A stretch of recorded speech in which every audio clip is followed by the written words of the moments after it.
I will not Photoshop the truth as a means to appease the uncomfortability of truth, truthfully speaking. I will not crop out what others prefer to go unsaid or resize truth for the purposes of fitting in your frame. I will not resize or rotate or flip it so that when you first hear it, it feels less offensive.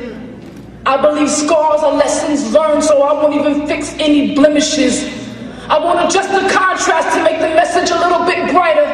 I won't add any special effects so the image looks more like me as opposed to Christ. I see beauty in what you may see as ugly, because Christ somehow saw beauty in me. So I'd much rather shop his photo than Photoshop the truth. But he touched me. Oh, he touched me, and oh, the joy that floods my soul. But then something happened, and now I know he touched me. And then he touched me again. While he was supposed to be babysitting. Had never left Cali, but now I wasn't even sure what state of mind I was in. What I did know was that I was about 8, going on 9, and I wasn't afforded the opportunity to decline what would be defined as my first sexual encounter. Physical pain was secondary in comparison to how much my mind hurt that I couldn't erase, that we were already at third base and I feared we would be forthcoming. I went from studying my 1, 2, 3s to three-way conversations with birds and bees. My thought process became a huge palette of complexities. Child life was no longer as easy as A, B, C, A, B, C. Always believed Christ. Didn't ever feel God had inadvertently just knowingly left me. Now, oppressing penetration, quickened rage, Satan thought ugly variations would execute youthful zeal.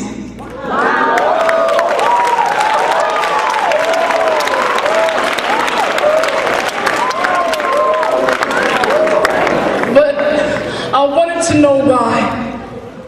I was looking and I was searching for a sign.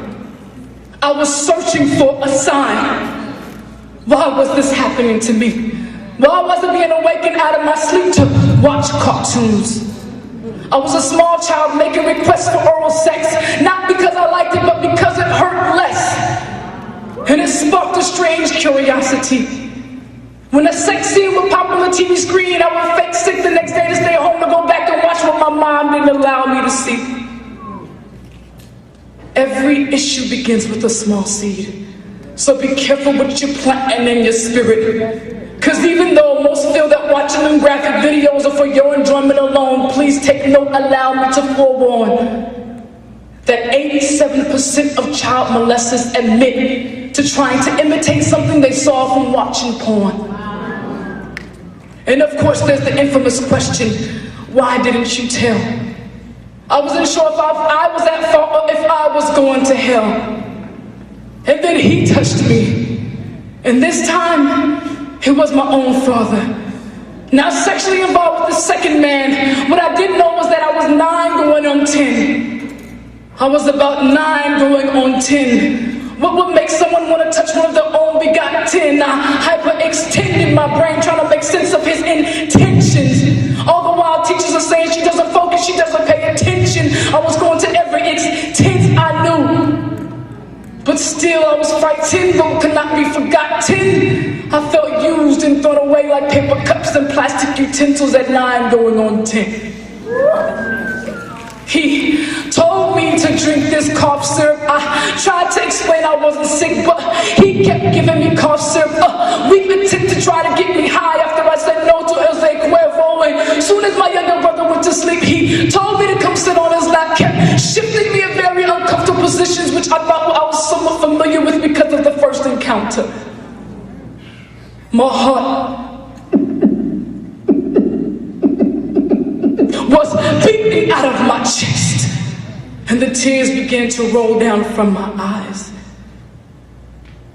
And that night I slept at the bottom of the stairs, went home the next day and smiled like nothing happened. I said, I smiled like nothing happened. Why? Because Satan is a deceiver, one who gives a false impression.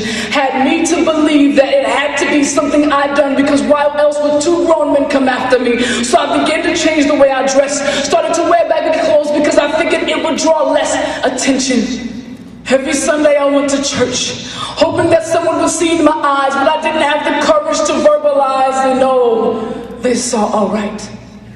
A women's meeting was held, and after service I was brought to the front of the church as an example of what not to wear. I just wished for one moment that someone looked past the fact that I was wearing pants and more towards the fact of why I was wearing a dress. I said I wish for one moment they would look past the fact that I was wearing pants and more toward the reason why I didn't want to wear a dress.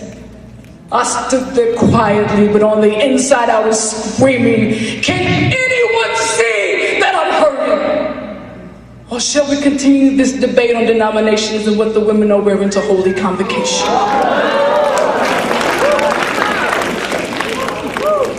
I said Satan is a deceiver, one who gives a false impression. I assumed numbness meant healing. I just had to be delivered, even though the sight of me I hated. Took no pride in how I looked, because I figured, who wants somebody that's been molested? That's just nasty on top of complicated. So I took the pain, stored it in the back of my mind, and threw it in the safe and intentionally forgot the combination. Out of sight, out of mind. I mean, they prayed for me with blessed oil, so I had to be delivered right. Or at least I figured. But years later, it resurfaced, and I experienced a memory trigger. It became obvious that I could no longer put a band-aid on a wound that needed surgery. God had to be looking down like that's not why I allowed it or who I created her to be. I had made a habit of pretending like things never happened, thought I could concoct my own healing remedy, which included reading, praying, and fasting. But the wound was infected and started to spread to every area of my life. All because I didn't want to sign the consent form to go under God's knife.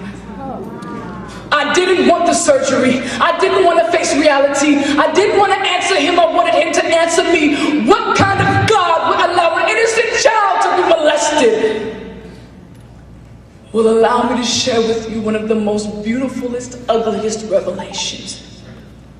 The same God who sent his own son to die on a cross that most would be ungrateful for, and even more would take lightly, and even more would crucify him again with our actions.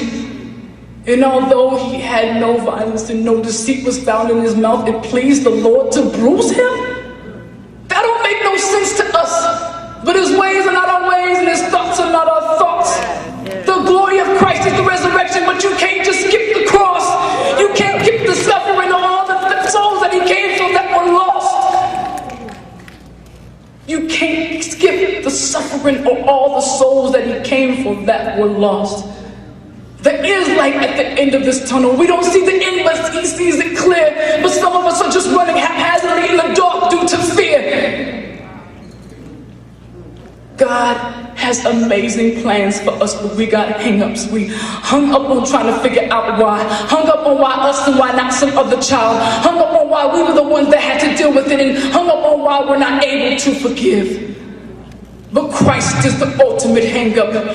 He was hung up for you. He was hung up for me. So enough with the hang-ups, because his hang-up reigns supreme. So, to every little girl and every little boy who felt defenseless, for every man and every woman who feels like the enemy has beaten them senseless, for every single swallowed cry in the middle of the night so that no one would hear, for every face buried in pillows to hide the tears, for every voice that wants to speak out and really tries but gets a knot in their throat every single time, for every thought that the enemy tries to choke with asthmatic breaths of anger, Christ is the breath of life. Let him be your inhaler.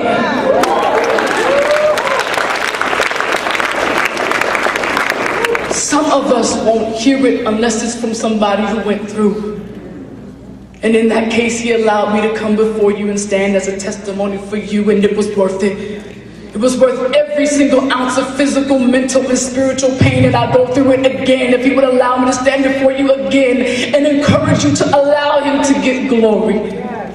Because, like Paul, I reckon that the present sufferings at this current time are just not worthy to be compared with the glory that shall be revealed in us.